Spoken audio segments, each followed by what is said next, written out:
Hi, everyone. Welcome back to Talk Math with your friends. Our next speaker is Dr. Kate Ponto of the University of Kentucky. Today, Dr. Ponto will talk about the relationship between textile arts and mathematics. So please join me in welcoming Dr. Ponto.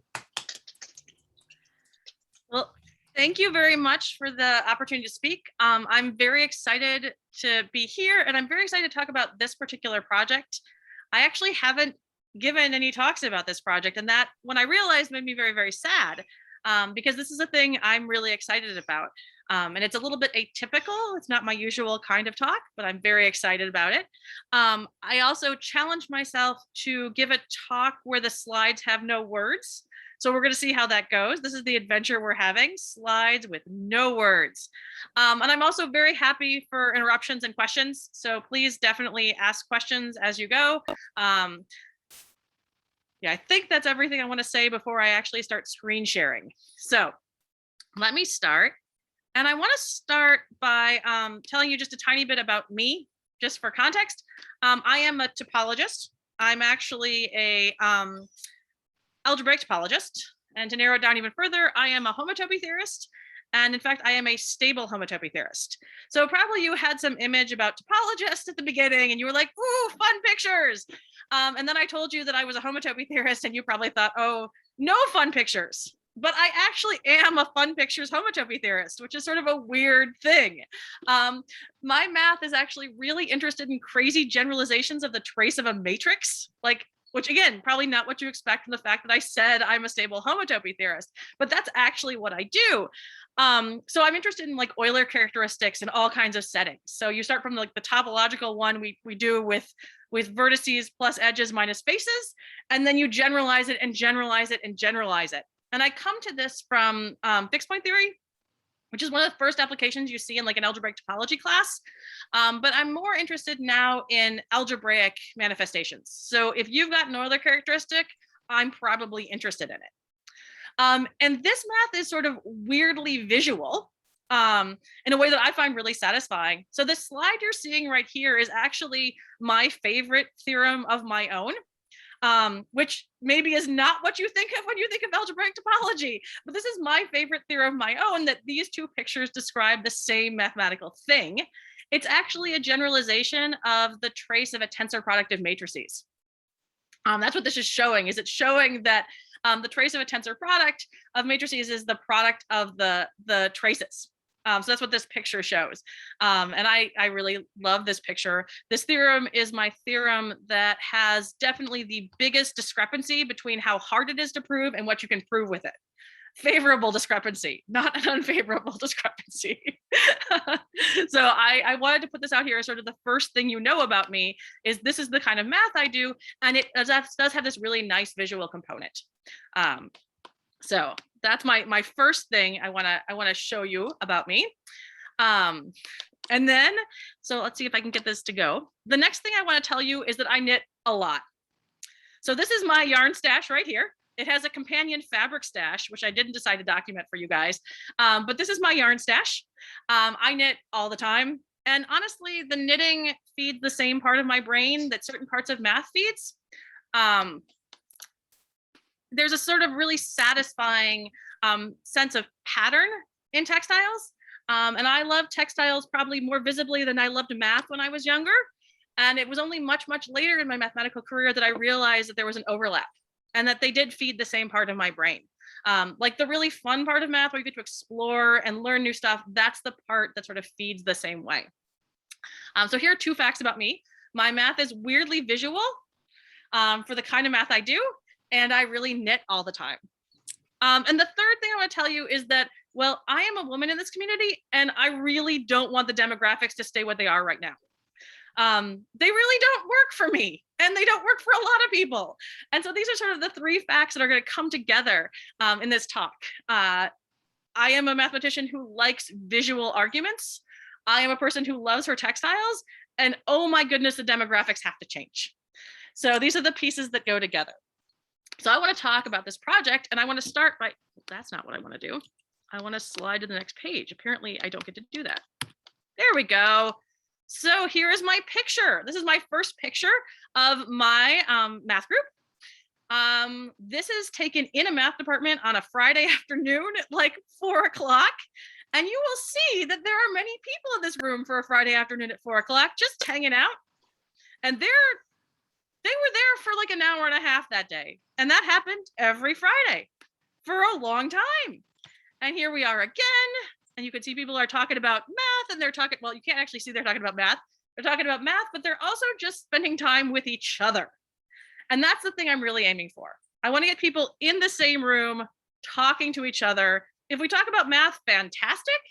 If we don't talk about math, I don't care. They're still hanging out together, having fun.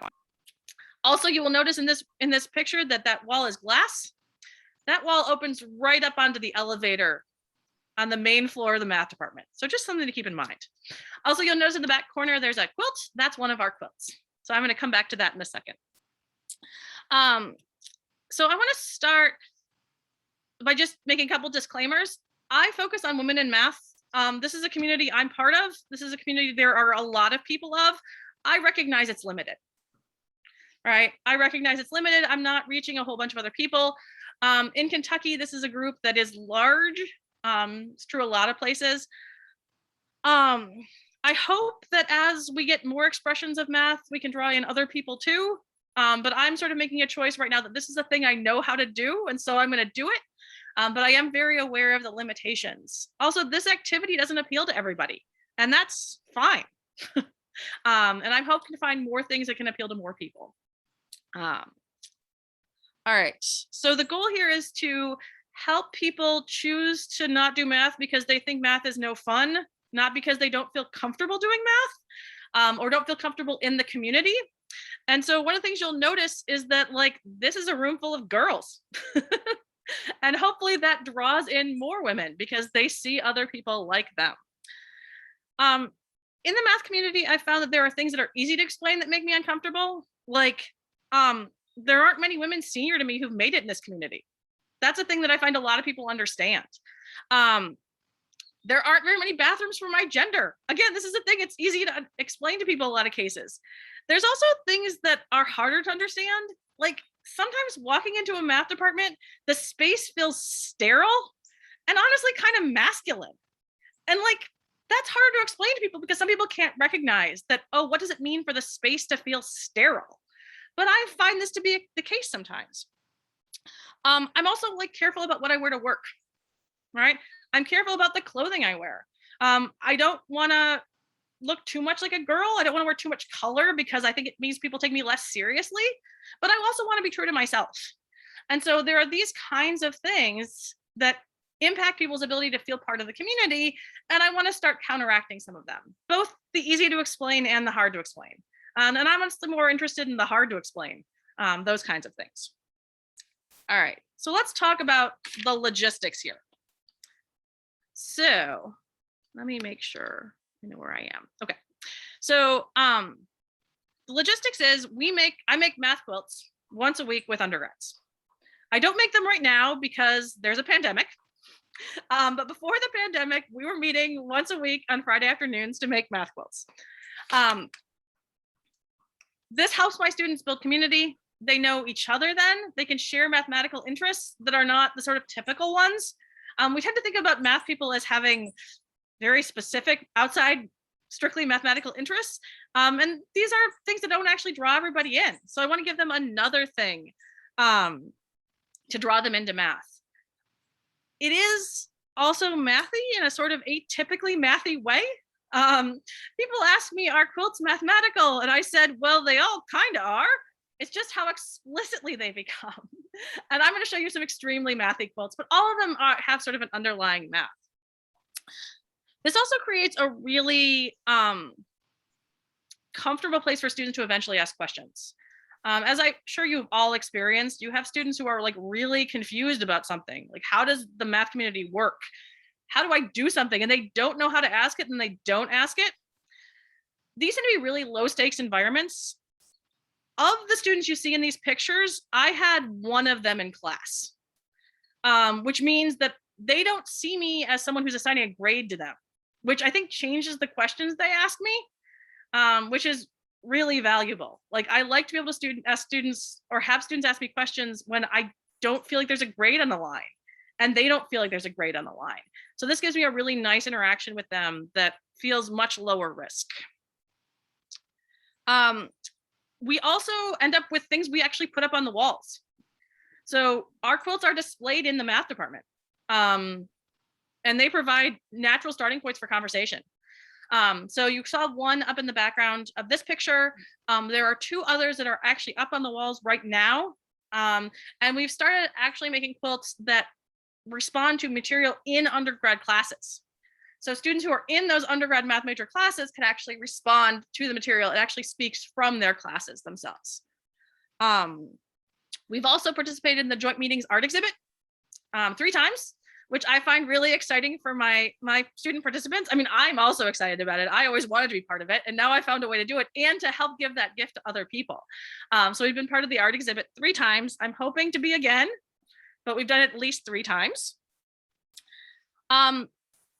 The other thing is that this serves as an introduction to our math lab. So we have a math lab, just like the most visible, I think, is probably there's one at Washington and there's one at Illinois. We have a math lab. It does visualization projects. It does this, and it does 3D printing, and it also does more sort of conventional research projects. Our first semester, we had 9 men and 1 woman participating in our math lab, which was an unacceptable outcome. And so part of our goal with visualization is to give people a low stakes entry point. There's no commitment with visualization. You can come 1 week and not come for 3 weeks and come again later. And you can get to know people who are actually in the research projects. So a lot of our participants are part of research projects. Some are not. So this is our goal of having a low stakes, like I can meet somebody who's committed to a research project before I actually have to commit to a research project myself. We're not sure how effective this is, but this is our goal. This is what we're working on. This is our objective.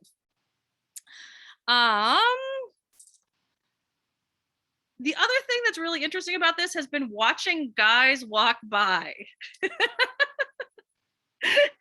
So one of the really fun experiences has been having this room where there's clearly all kinds of fun happening on a Friday and watching people walk by and want to come in, but be like embarrassed maybe to come in or like afraid to come in. And while my goal is not to make people uncomfortable, I think there is real value in having people experience and then overcome that discomfort. So we watched for like many weeks, some of our undergrads walk by and be like, I want to come in. I want to come in, but maybe this isn't a place for me. Maybe this is not my place. Maybe I'm not supposed to be here. And a lot of them actually did overcome it. And they came in and they realized that this obviously female space, very female coded space, right? This is a quilting circle, was okay and not so scary. And I think this is a useful experience to have, to overcome that fear and realize this space can be for me too. So the objective is not to make people uncomfortable, but if we have this fun benefit that people learn that they can overcome that, I think that's a major bonus. I'm really excited about it. It was pretty funny to watch though, because there's this big glass wall. They're like, should I come in? Should I come in? It seems so scary. And they did, and it was okay. And eventually they would even help. Now, they only wanted to help with the cutting because sharp things are masculine, I guess, but they would actually start helping. And so that was very satisfying to watch. And I think that experience of going into a place that doesn't feel like it's intended for you is really valuable. I think that was a good thing for them to learn. And it was an interesting role reversal. I think it also builds empathy to sort of try that scary space, because I think we probably all know about spaces that feel scary. And it was good to have that sort of safe experience of it, I think.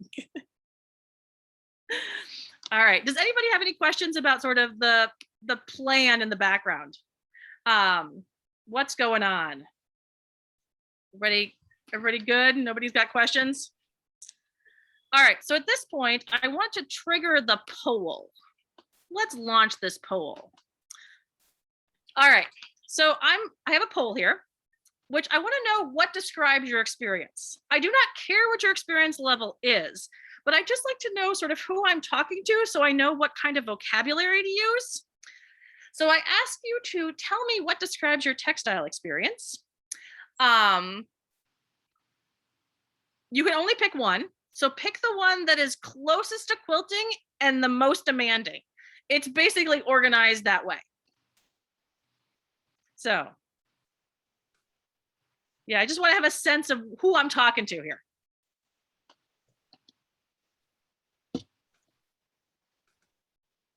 Give you a second or two more. So there's like an implicit one-dimensionality to this question. Exactly. I would have preferred a grid. I would have preferred more detail. So basically, the further down the list, choose the furthest down. Yeah, I'm really annoyed about the one-dimensionality of this. I realized I was writing it, I wanted so much more nuance. And yeah, Zoom polls are not intended for this. All right. So it looks like we got like some experience with sewing a little bit. So that will help me get a feel of where to pitch. All right. So the plan here from now on for the next part of this talk is I want to talk about broad practicalities, then talk about the quilts we've made, and then talk about more detailed practicalities. Because I feel like if I don't give you some sense of what we're doing, it's going to be hard to appreciate the actual quilts we've made. And if I tell you nothing about the mechanics, it will also make it hard to appreciate what we're doing. All right, so we make extremely mathy wall quilts. They're all for the walls. It makes a good size. We want to display them. This is the first one we made. We very intentionally use a technique called English paper piecing, which is a hand sewing technique, which is easily parallelizable. It is extremely slow. This is a feature. It is a really valuable feature. It gives us a project to do over a long period of time. It also is very easy. It's extremely easy. You can have basically no prior knowledge. It is low tech. You need a needle and thread. It's nice if you have some straight pins. Freezer paper is helpful. It is so cheap. You do not need to buy much. So compared to like our 3D printer, this is an infinitely cheaper project that involves more people. So extremely slow, extremely low tech. These are good things. These are not bad things. We do not own a sewing machine. For the longest time, we borrowed an iron from one of our students. This is how it works. So I highly recommend this process for all these reasons that sound bad, but are in fact fantastic. So this is our first quilt. This is a tiling, an octahedral tiling of the hyperbolic plane. It has some limitations. It has a limited number of octagons because that's how hyperbolic planes work. The colors were chosen to reflect an action of the fundamental group of the two-holed torus on the hyperbolic plane. That's how the colors are chosen. I want to zoom in so you can see this corner right here. So, you know, if we'd had more layers, we would have had even smaller octagons along these lower edges. We accepted that we couldn't do that physically. So there's one corner.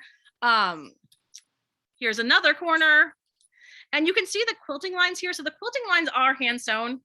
So I do take over the project after the piecing happens and do the hand sewing by myself. I do the assembly by myself because at that point, the process is no longer easily parallelizable. And so it's lost sort of its community building aspect. So we piece the top, we assemble the top together, and then we work, then I just finish it by myself just to make things easier. So the quilting lines, this is the back of the quilt. You can see like the pockets we use to hang it. It's a little hard to see the quilting lines, so I changed the contrast. So you can actually see that the quilting lines are themselves geodesics. There's the outside edge, and then we have these nice curves. And so there's sort of mathematical content in both the design of the top and actually how we hold all the layers of the quilt together. So this was the first quilt we made.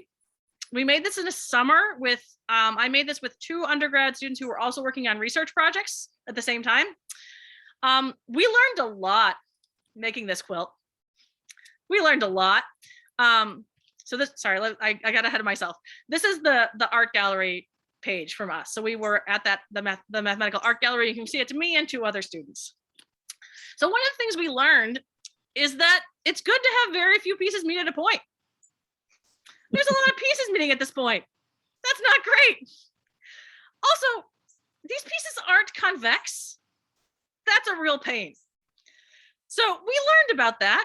It's nice to have pieces of consistent size. It's also nice to have pieces you can break up among many students, because making a project that's parallelizable is the goal here.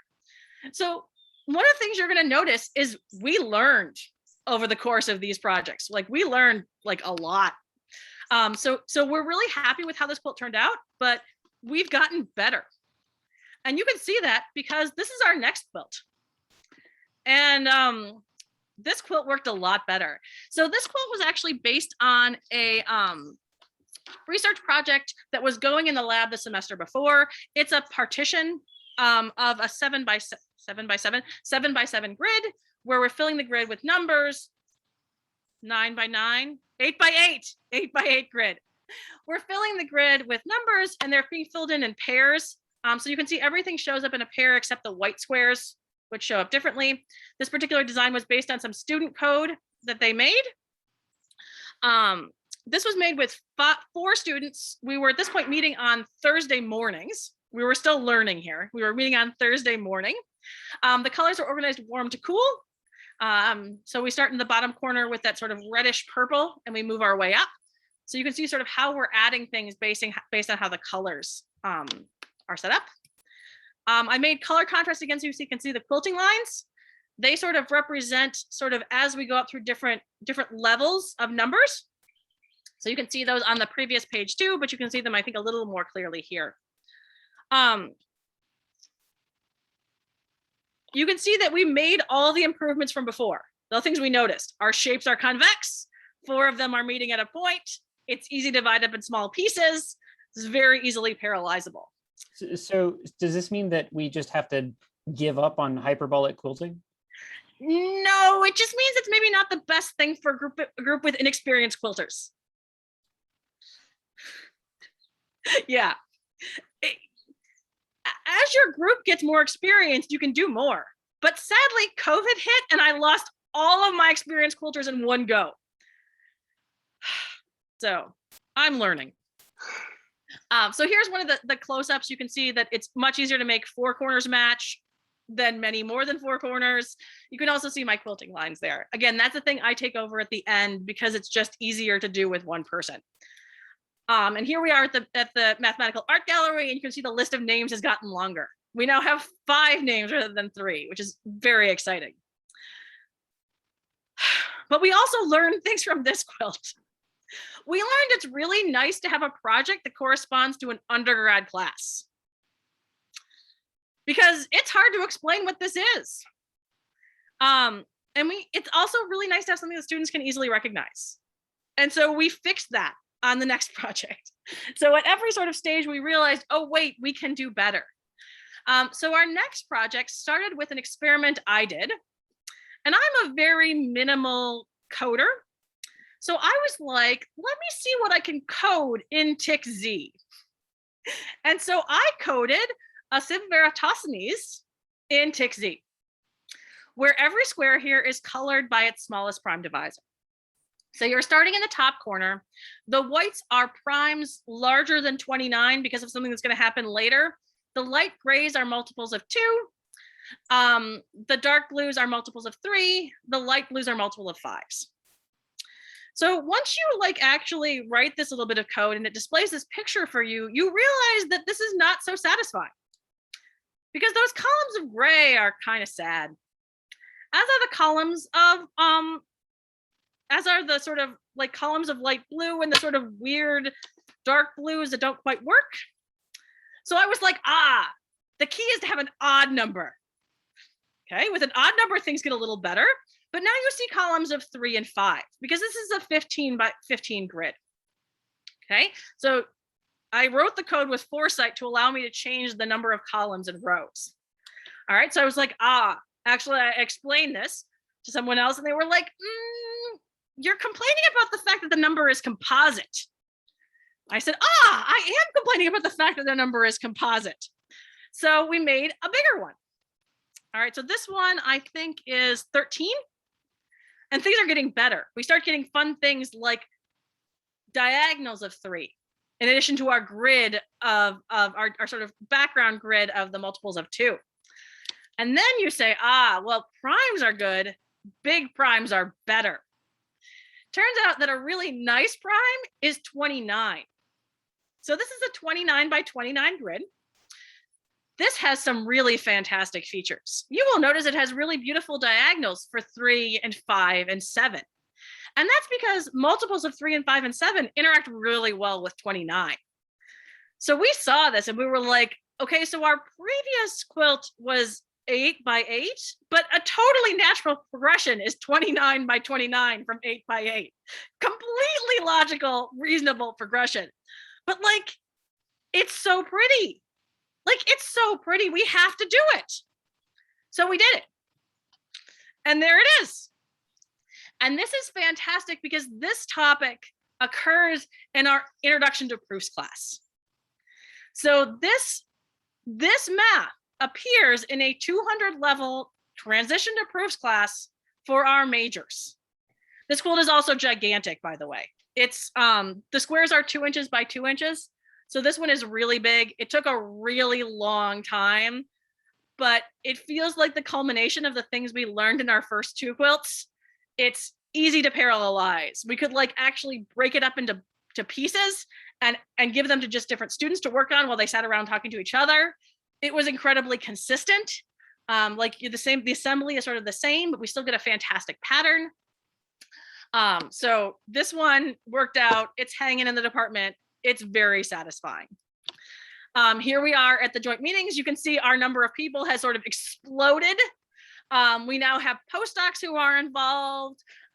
It's super satisfying. It's very exciting. So this is our smallest prime divisor quilt, which is very satisfying. So Kate, I was wondering, was there a bunch of, so are they making like 4 squares and then building those up? So is there lots of conversations about how to identify that you, or remember that you have the right one and all of that? Like that seems very, like a very mathy conversation that would happen in this. Absolutely. Absolutely. You have all kinds of really fantastic conversations. So there become conversations about like, what is a good quantity to allocate together? And then I got to, our department manager is like super enthused about this project. So I'll go to her and be like, we need to sort things into envelopes. Do you have appropriately sized envelopes? And she's like, yes, I do. So we actually had big envelopes, and inside the envelopes were smaller envelopes that contained like 4 by 4 blocks or 5 by 5 blocks. And then those 5 by 5 blocks were together in groups of 4 in a bigger envelope. And we had to keep track of like which ones had been assembled. There was also like a spreadsheet taped to the wall, which included numbers and their smallest prime divisor, because watching mathematicians try to figure out what the smallest prime divisor is of a number is kind of hilarious. And we had a certain number of errors, shall we say. There were a certain number of multiples of like, especially like 13 that were just misidentified. So you had some really fun conversations. You also get really fantastic conversations when people join the group and they're like, what are you making? And you get to watch the older undergrads explain what we're doing. So for example, Katie Davenport, who was one of the students who helped on this, is teaching high school math. And when I watched her explain it to other people, I was like, all right, Katie, I'm not going to try to convince you to keep going to grad school in math, because your passion is talking about this. Like, it's just your passion. And I got to sort of see that with her, which was really fantastic. And like, I had other students who were like, I really hate sewing, but I'm going to come here and help with parts of this because I just want to be here. So like, another student refused to do anything that would be in the final product, but she would help with steps before that. She would help with preliminary steps. I take what I can get. So I take what I can get. So, all right. So now I want to do a brief interlude of a quilt I made as a sample. So this is the Cayley table for the Klein 4 group. And I wrote the letters in, right? And now what I want to do is I want to bring the background forward and I want to remove the letters. So our next quilt builds on the idea that Cayley tables really shouldn't be letters. It's hard to do pattern recognition there, but I find it a lot easier to do pattern recognition with color, all right? Which is the thing we learned from the smallest prime divisor quilt.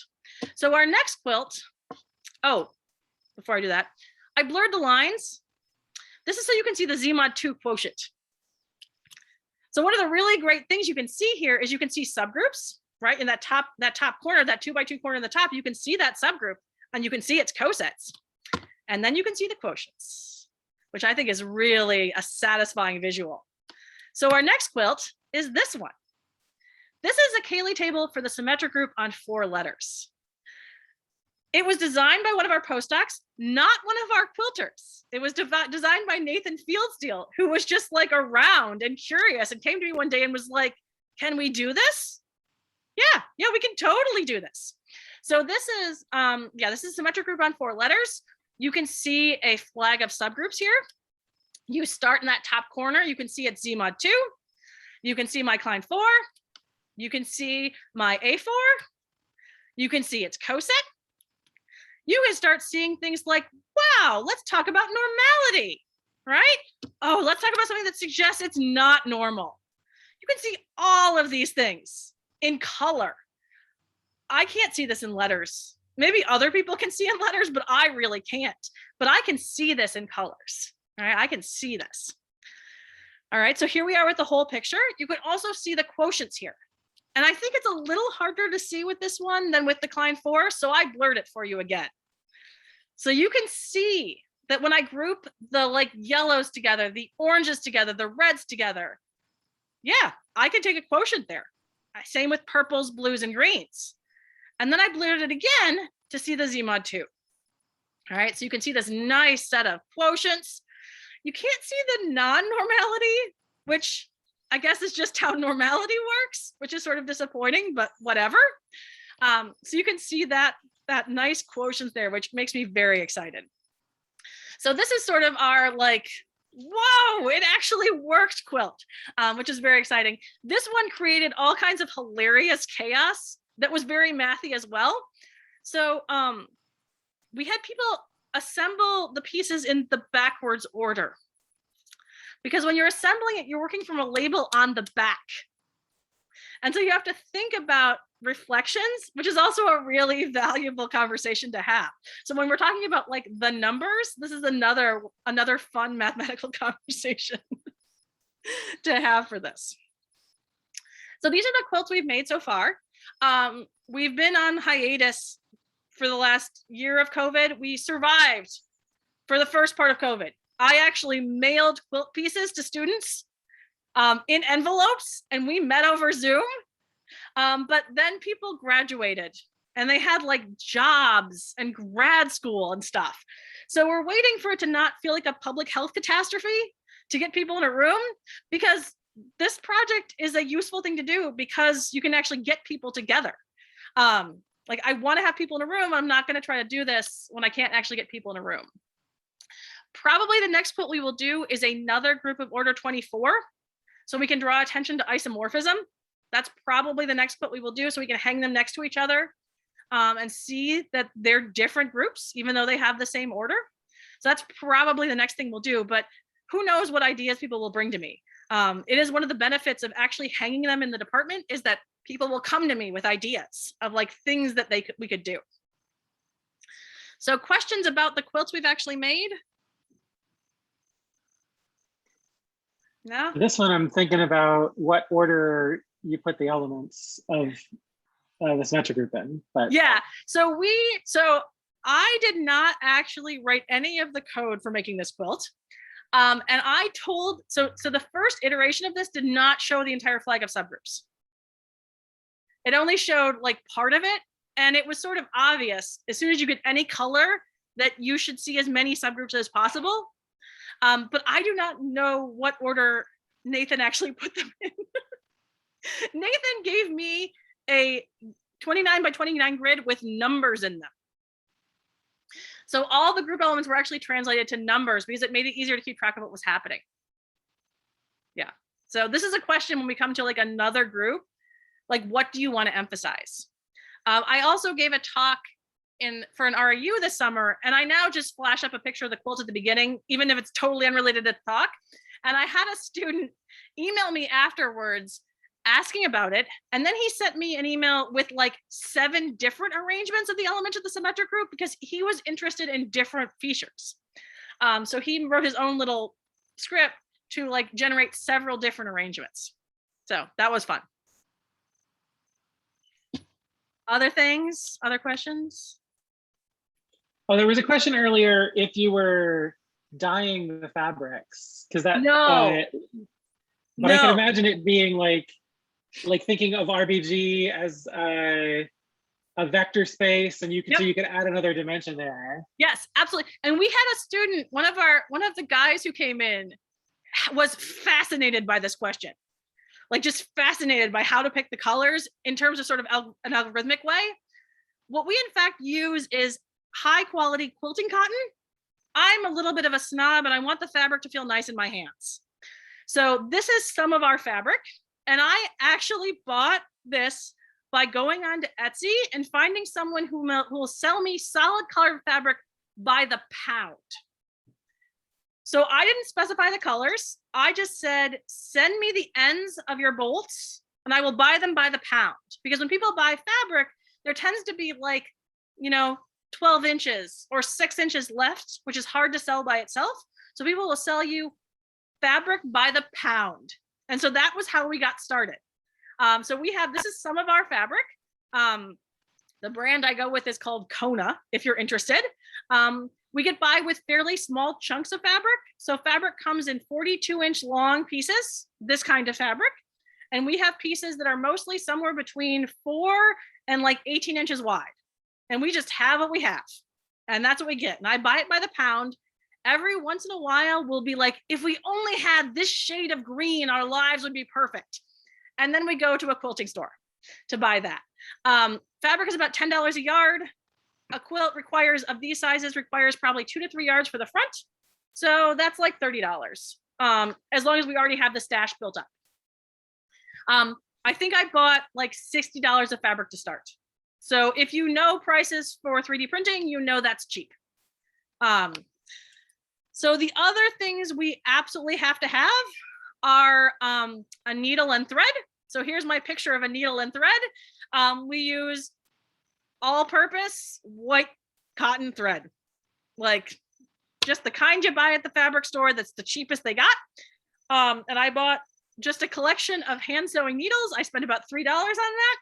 And I probably spent about $4 or $5 on my pins at the beginning. I also splurged and bought this fancy metal pin holder. It's actually, though, for tools for your garage because it's cheaper if you buy the tools version than the needle version. And so I bought the tools version.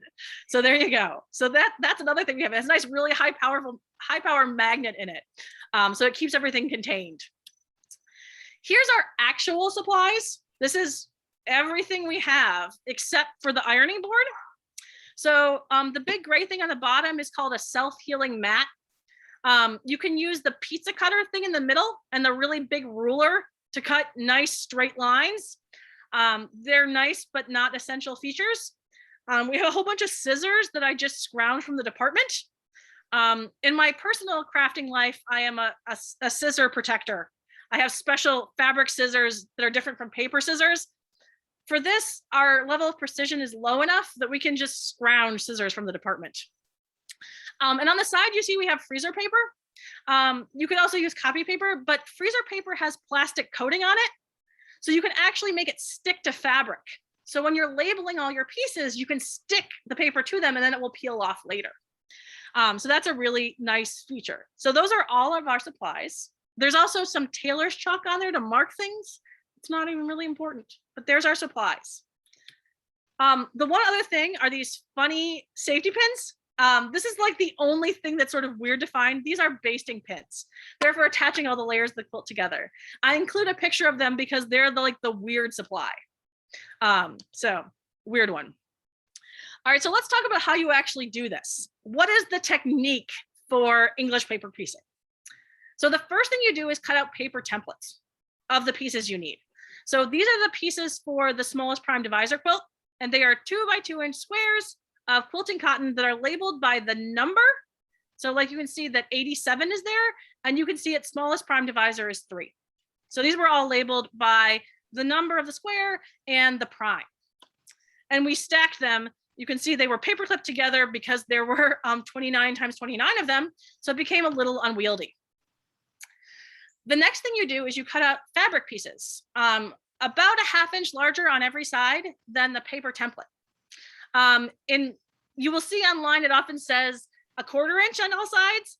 When you're working with inexperienced people, it is better to have a little more room.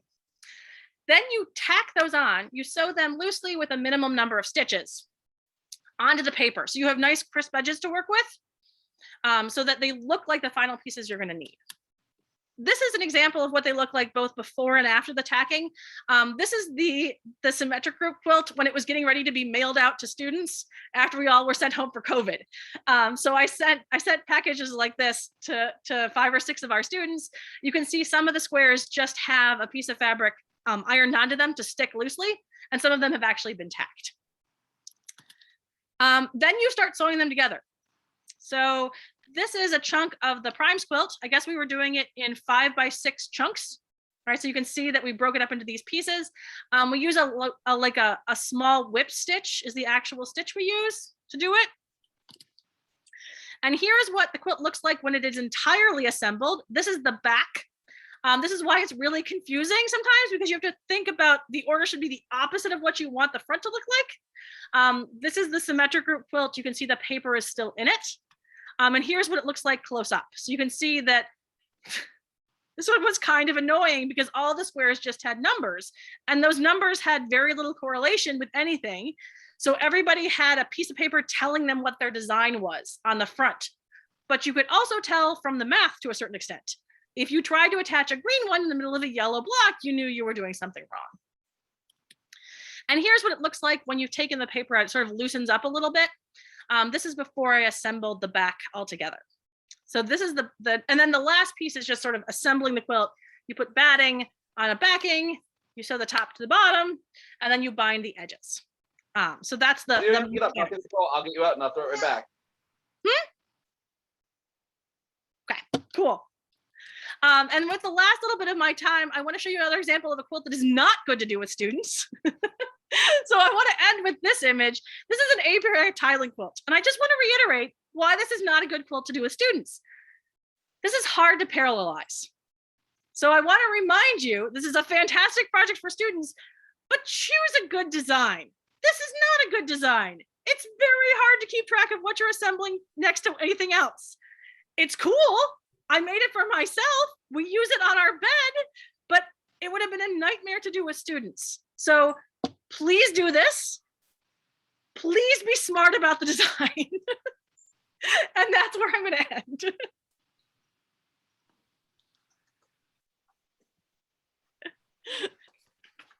These are wonderful. Well, thank you. It's been pretty satisfying. And it's fun to have an excuse to get the students to come hang out.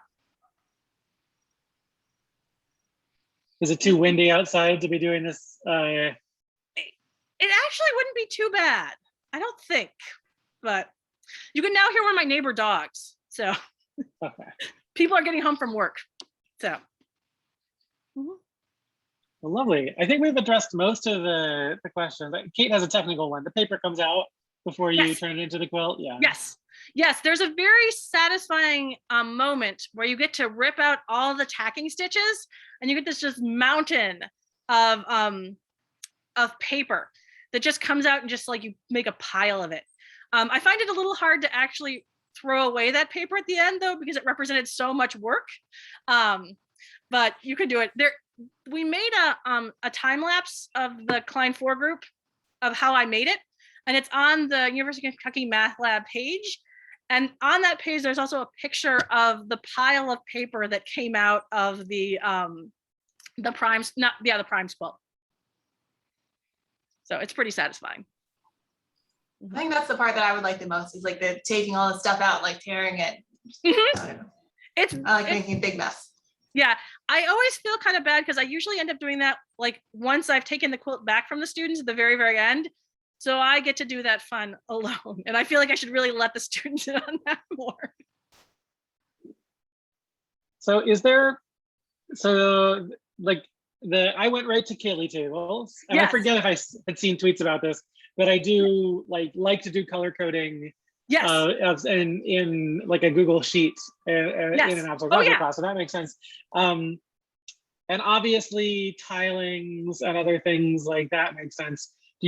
Have you developed for yourself like a condition or a taxonomy of what kinds of quilts meet your parameters? Not Like entirely. what other topics? It's Yeah. still very experimental right now. And okay, so part of the problem is, full disclosure, I'm an extremely algebraic topologist.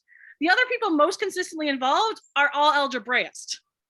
So we have like this really strong bias, like real strong bias towards the algebra. I'm probably actually more of an algebraist than some of the algebraists involved with the quilting who are actually algebraists. So I haven't actually thought about, like, I haven't ventured that far elsewhere yet. Well, so what about like a spectral sequence? So one of the graduate students at some point was like, said that sort of vaguely, but I haven't actually chased it down. And I kind of don't like computations in spectral sequences. So I'm going to need someone to like push hard on me. I'm going to need someone to be like, no, really, it can be beautiful. Because I'm going to be like, but it's a spectral sequence. Yeah, so I am very curious. And one of the things I'm like sort of hoping is that like other people will see it and have different biases about what's fun and beautiful. Because I can like feel my biases towards what I want to do, like just so intensely. That I'm sort of hoping other people will come with a different set of like, no, really this. But yeah, I haven't gotten a ton of ideas yet. Mm-hmm. Lovely. Yeah. Other questions? So I know this might be silly, but it seems like everything you've done has been, the result has been a flat sheet. Mm-hmm. Yes. So a large part of that is because I'm prioritizing being able to easily display it. Mm-hmm. So we don't have as good a space for stuff that like has wiggle to it.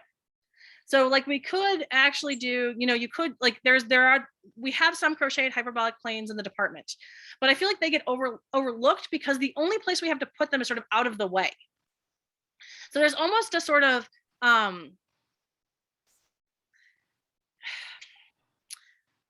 there's a sort of cultural issue of we need to be able to get things in public view without annoying the people who think this isn't serious. And flat things are much easier because I can just slap them on the wall. So we could totally do something with curvature that is not this, but it's sort of constrained by basically politics. Mm-hmm. Okay, I was just imagining like a hyperbolic pair of pants hanging from the ceiling, but you're right, that would take up a lot of space. Yeah, you could totally do that. And like somebody talked to me about doing like a torus. Pieces do become less regular though in that case, which I would want a more experienced crew. So the crew for the symmetric group could have totally handled that.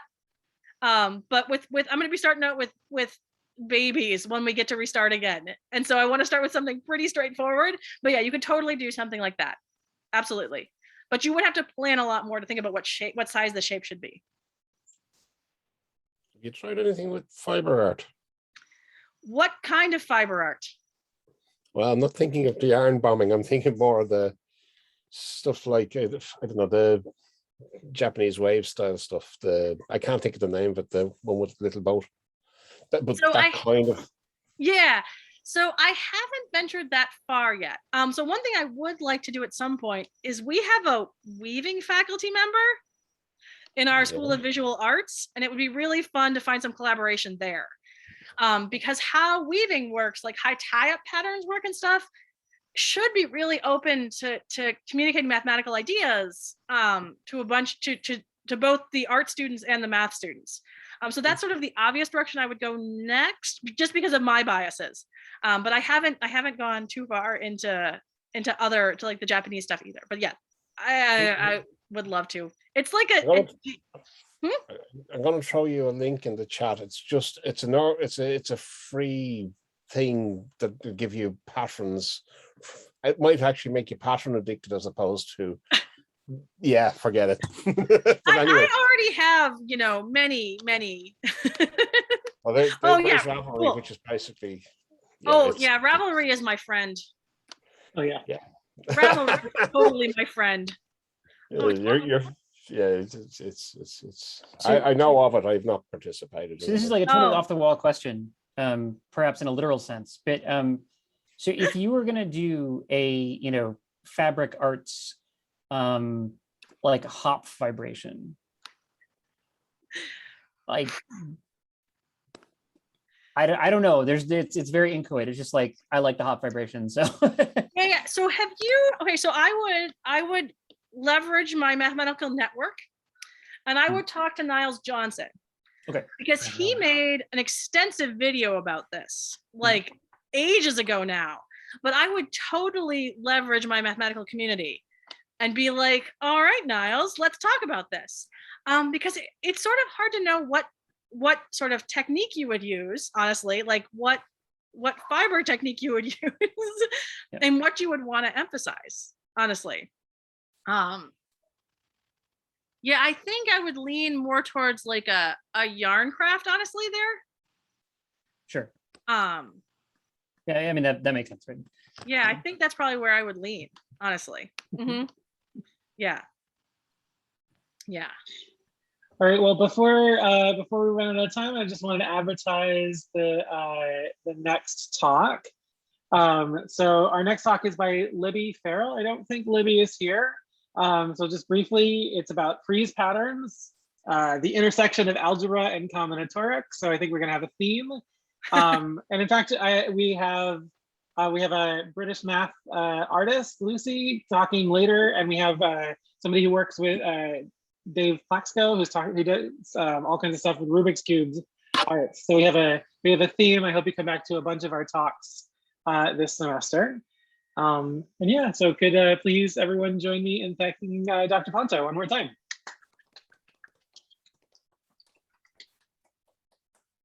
Well, thank you. It has been very fun.